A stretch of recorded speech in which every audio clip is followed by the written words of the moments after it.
This is problem 3.109. It's on page 155. Gear C is rigidly attached to arm AB. If the forces and couples shown can be reduced to a single equivalent force at A, determine the equivalent force and the magnitude of the couple M. Now the way they've drawn this is a little bit confusing.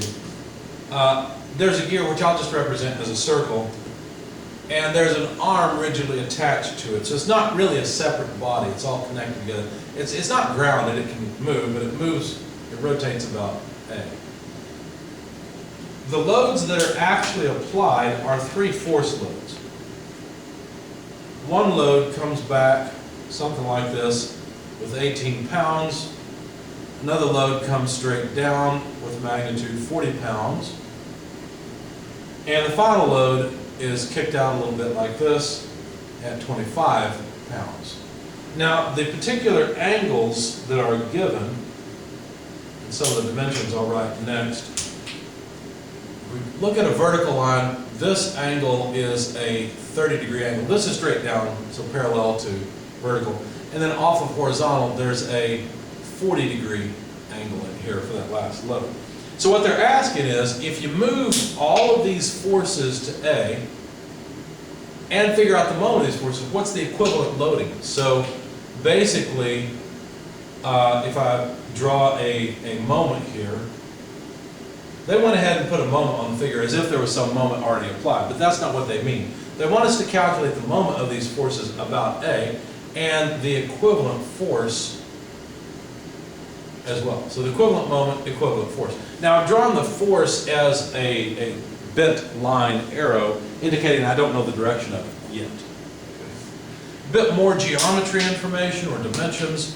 The distance between A and the first load is 22 inches. Between that first load and second load is only 10 inches. And out to the last load, continuing on, is 16 inches. They label this point out here B. I don't know if it's really useful, but there it is. By the way, there's a 25-degree angle. I almost forgot that. There's a 25-degree angle.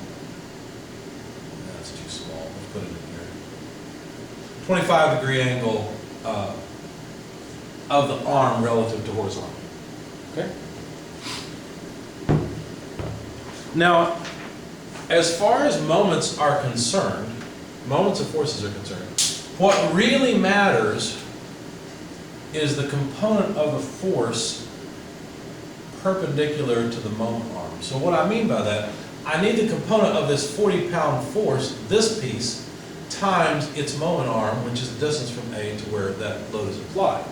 Similarly, I only need that piece of this 18-pound force, and I only need this piece of this 25-pound force. All I care about are those magnitudes that are perpendicular to the arm, see? That's all I really care about. Because it's those magnitudes that will cause a moment about A. The other component, the component parallel to the arm, will not cause a moment about A. So, what I'm going to do is start off with a coordinate system that is also rotated in order to make my life easier. So this is also rotated at the same angle, so it's at a 25-degree angle.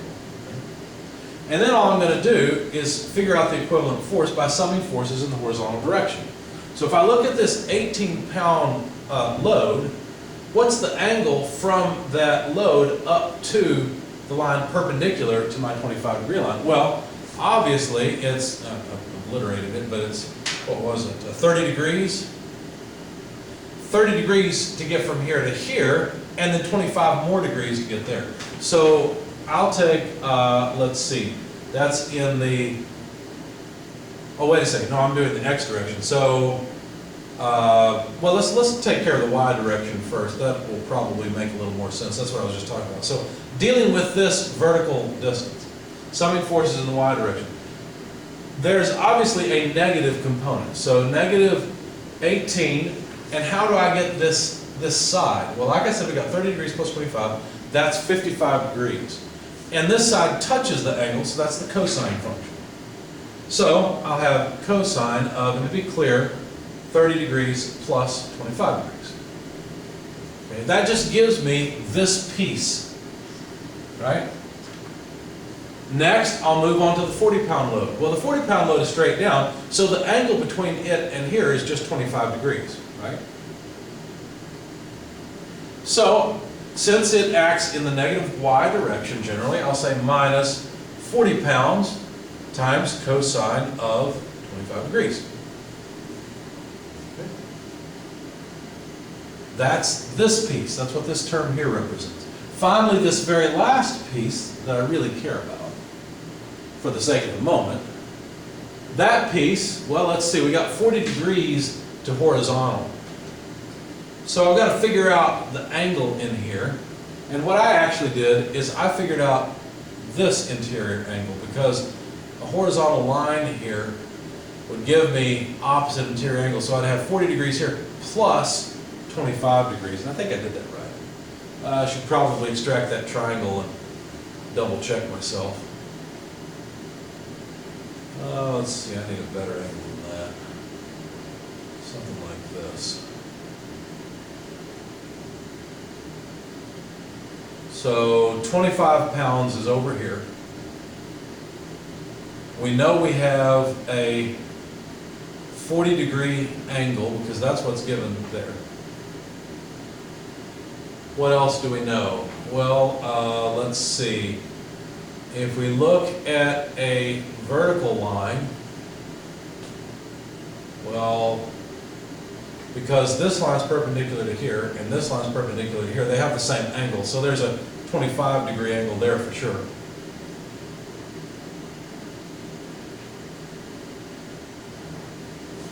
And we've got a right angle down here. Let's see, I'm trying to prove that I've got I think a 25-degree angle inside there. Let's see. I know it's easy, I'm not seeing it right now. Well, let's see, if that's 40 degrees, no, that doesn't tell me anything, does it?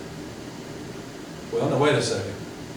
So this line and this line is perpendicular, this line and this line are perpendicular, so that's a 25-degree angle as well. So if we go 25 degrees plus 90, that'll do it. So 25 degrees plus 90, what I'm thinking then is to come back 40 and I'm there, right? So let's see. For some reason I'm struggling with this. I'm not really seeing it. Let me move those inside. Maybe that'll help me. Oh, well, yeah, that helped a lot. If it's 40 degrees here, 25 degrees here, and this is 90 degrees, which I know it is, well, then all I've got to do is take 90 minus 40 minus 25. So 90 minus 40 is 50. So yeah, this is a 25-degree angle here. So that takes care of it. So if that's 25 degrees, then this is, okay, now I'm flustered and can't think. 90, 90, right? So 90, take 25 away is what, 55, if I'm thinking right? So, because 55, let's see, that's, no, that's not right, it'd be 65. There we go. Yeah, okay. So now I've got that angle. What I really needed was either one of these interior angles. So that way I could take my 25-pound force and figure out the length of this side.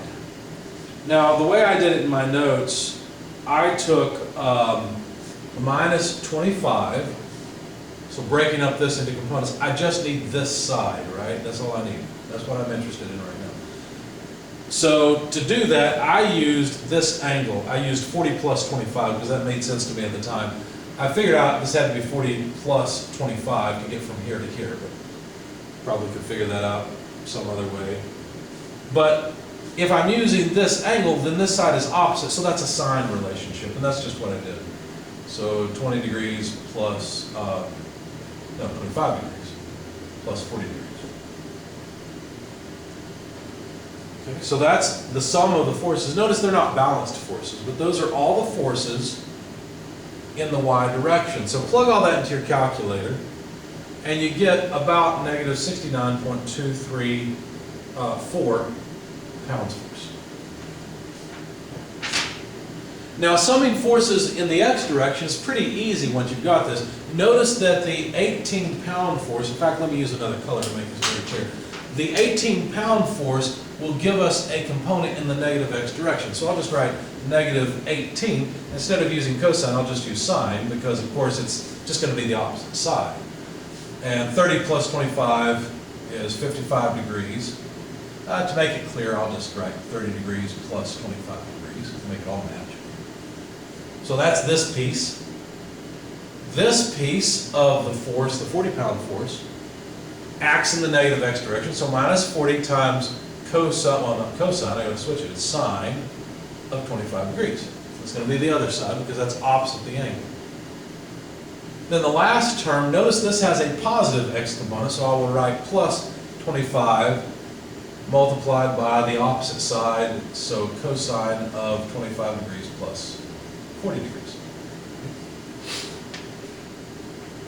So when you plug all of this into your calculator, you will find that you get about negative 21.084 pounds. So basically what I'm saying is the equivalent force, which would be applied right here, I now know something about it. This equivalent force, although I may not draw it in exactly the right direction, it has negative x components and negative y components. It has a larger negative y component. So the force here is something like, let's see, negative y, let me figure this out, about 21 or so, so that's about 21. The other one's about 3 times that, so 1, 2, 3. So something like this. Now I don't know, it's probably not exactly vertical, but the equivalent force is just negative 21.08 I'm just rounding it off, minus, move that down a little bit, minus 69.234 J, and these are all just pounds force. So there's the equivalent force. That's not the equivalent moment. I don't know the equivalent moment yet. We'll get that in just a second. So in order to get the equivalent moment, what I have to do is take the moment of all these forces about A. Okay, no big deal. So let's sum moments about A, taking counterclockwise as positive. Well, notice that all of these forces tend to cause a negative moment with that sign convention, a clockwise moment. So they'll all end up being negative. So let's take negative 22 inches, that's the moment arm for this force, but I don't need all 18 pounds, I only need the y component. So let's look at the y component equation, and that would be 18 cosine of, we'll just shorthand that, 55 degrees. Okay. Now you might say, well, you got a negative term there, how come you don't have negative? Well, where'd this negative come from? This negative is just the fact that that 22-inch moment arm times this force causes a negative moment. I don't care about the fact that there's a negative sign here, because all that tells me is that this force is in the negative y direction. The moment arm for the 40-pound force is 22 plus 10, or in other words, 32 inches. It also causes a negative moment. And I need to multiply by the magnitude of the vertical component of this force. Well, that's just 40 cosine 25 degrees. Notice I'm not writing the fact that these forces all have units of pounds. I'm being a little bit sloppy here. So far, I'll have all inch pounds. This force also, this 25-pound force, causes a negative moment. Let me put it on the next line. It has a moment arm of 22 plus 10 is 32 plus 16, so 42 plus 6, 48 inches. And the magnitude of that force is 25 pounds times sine of, we'll just add these together, 65 degrees. And of course, it also has units of pounds. So putting all of this together for the first term, to make this very easy to understand, when you work with this number, you get negative 396.0. The next number is minus 1,160.1. The last number, this one here, is minus 507.1. And these are all inch-pounds force. But we need to consider the sense of it. This is all a moment in this direction. Well, x cross y, z is out of the board at us. The moment is in the equivalent moment's in the other direction, so it's a negative k direction.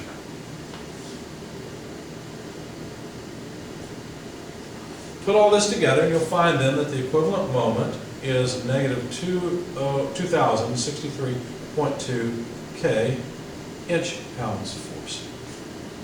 And actually, well, I've already taken the sign into consideration, so I don't need that negative sign. There we go.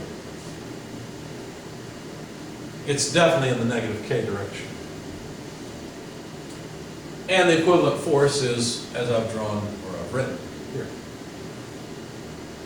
So that's it. So we've got these loads are equivalent, these force loads, are equivalent to having a moment at E in the positive direction that is in fact negative, 2,000 or so inch-pounds, and a force at this point that has the component shown there.